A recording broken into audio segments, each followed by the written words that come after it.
Alors, bonjour tout le monde. Bienvenue à cette séance du comité exécutif public du 10 septembre. Il est 9h02. Nous allons débuter. 25.1, service du greffe. Il s'agit d'approuver les procès-verbaux des séances du comité exécutif tenues le mercredi 27 août 2025. Service de l'innovation et des technologies, 26.1. Il s'agit de recommander au Conseil d'autoriser le service de l'innovation et des technologies à payer la facture à fond de la cybersécurité et du numérique dans le cadre de l'entente MCN 65005 au montant de 293 525,43. Petite question. Peut-être désolé, avec le Conseil de ville, là, le temps était court cette semaine. Les économies de procéder avec ce type d'entente-là avec le ministère, ils sont de combien environ? Avec le ministère, c'est une location, en fait, c'est comme une location de licence, fait que si jamais on allait vers un RAC, on ne pourrait pas transférer les licences, donc il faudrait faire une nouvelle acquisition. Si on fait la nouvelle acquisition, en fait, il y a un certain montant qui tourne autour de plusieurs millions, mais pour le tarif annuel, ça équivaudrait pour la maintenance à 3 900 000 à peu près par année, plutôt que une moyenne de 270 000 par année avec le MCN. Qui est non négligeable. Vous avez dit 3 millions et 260 000 par année? 2 millions, ce serait 3 900 000 si on les achetait nous-mêmes puis qu'on payait la maintenance annuelle. Ce serait 3 millions par année, presque 4 millions par année. Si, avec le MCN, on calcule à peu près 275 000 par année de passer par eux.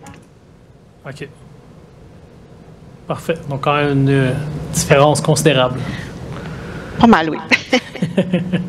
C'est bon, merci. Bienvenue. Donc, tout le monde est confortable avec l'adoption de la résolution? 26.2, il s'agit d'autoriser un mandat professionnel de gestionnaire de projet à conseiller en gestion informatique CGI Inc. dans le cadre du contrat des Ouest 2409 Lot 4 pour le projet assistant numérique au montant de 229 637,27. Service des finances, 28.1, il s'agit de déposer les rapports hebdomadaires d'information sur les déboursés. Service de l'approvisionnement, 36.1, il s'agit de résilier le contrat des Ouest 2205 pour les services d'entretien ménager de la gendarmerie à l'édifice Valéry-Gignac. 36.2, il s'agit d'adjuger le contrat des Ouest 3184 pour les travaux de construction d'un pavillon d'accueil et d'une scène permanente extérieure à la berge des baigneurs phase démolition et autoriser les mandats pour la surveillance des travaux dans le cadre des contrats des Ouest 2602, 2603 et 2604. Service de l'urbanisme, 43.1, il s'agit d'autoriser la greffière à signer pour et au nom de la Ville tous les documents requis aux fins des présentes relativement à la demande de permis de lotissement PL 2024-267.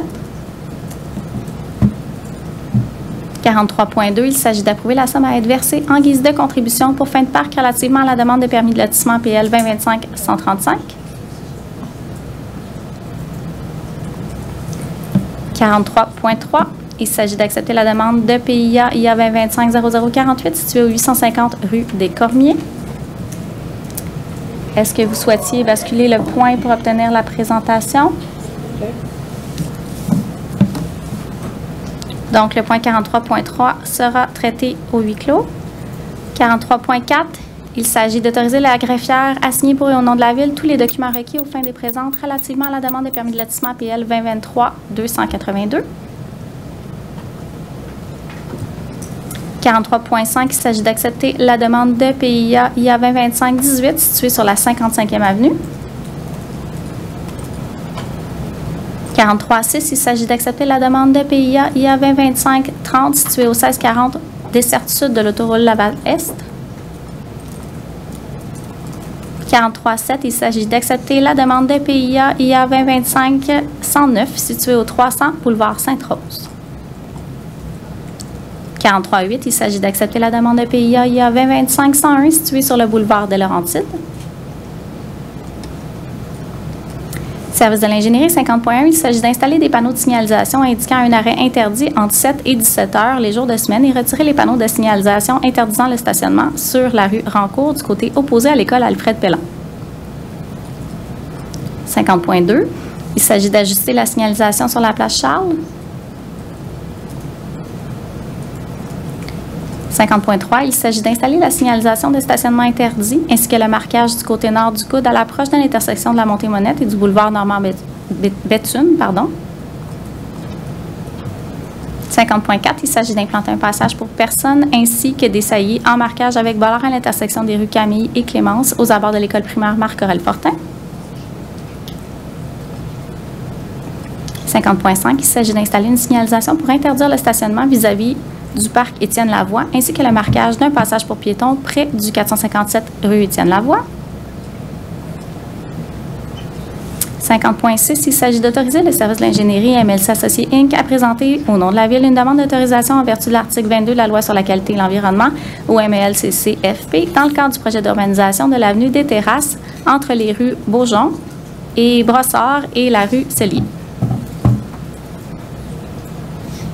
Service des immeubles, parcs et espaces publics, 54.1. Il s'agit de recommander au Conseil d'autoriser des honoraires supplémentaires à les services EXP Inc. pour le contrat des Ouest 2586 Lot 1 concernant les services professionnels d'ingénieurs conseils pour les travaux de mise à niveau des équipements de distribution électrique et CVAC à l'usine de filtration Chaumédé, mesure 3 du plan climat. Service de l'environnement, 55.1. Il s'agit d'approuver l'entente de dérogation intervenir entre la Ville de Laval et Cuisine Amir relativement aux paramètres de demande chimique en oxygène, azote total, NTK et phosphore total en vertu du règlement 2008-47 de la Communauté métropolitaine de Montréal portant sur l'assainissement des eaux et du règlement L12-330 concernant le rejet des eaux usées dans le réseau d'égouts de la Ville et la tarification qui y est afférente. Service de la culture, des loisirs, du sport et du développement social, 60.1. Il s'agit d'autoriser le service de la culture, des loisirs, du sport et du développement social à déposer une demande de soutien financier à la Fondation Lucie et André Chagnon pour soutenir la politique régionale de développement social de Laval. 60.2. Il s'agit de recommander au Conseil d'approuver la mise à jour du plan d'action 2024-2029 à l'égard des personnes handicapées et de prendre acte du bilan des réalisations de 2024. Nous avons donc épuisé les points à l'ordre du jour du public. Merci beaucoup. Merci, Maître Lefebvre. Bonne journée, tout le monde.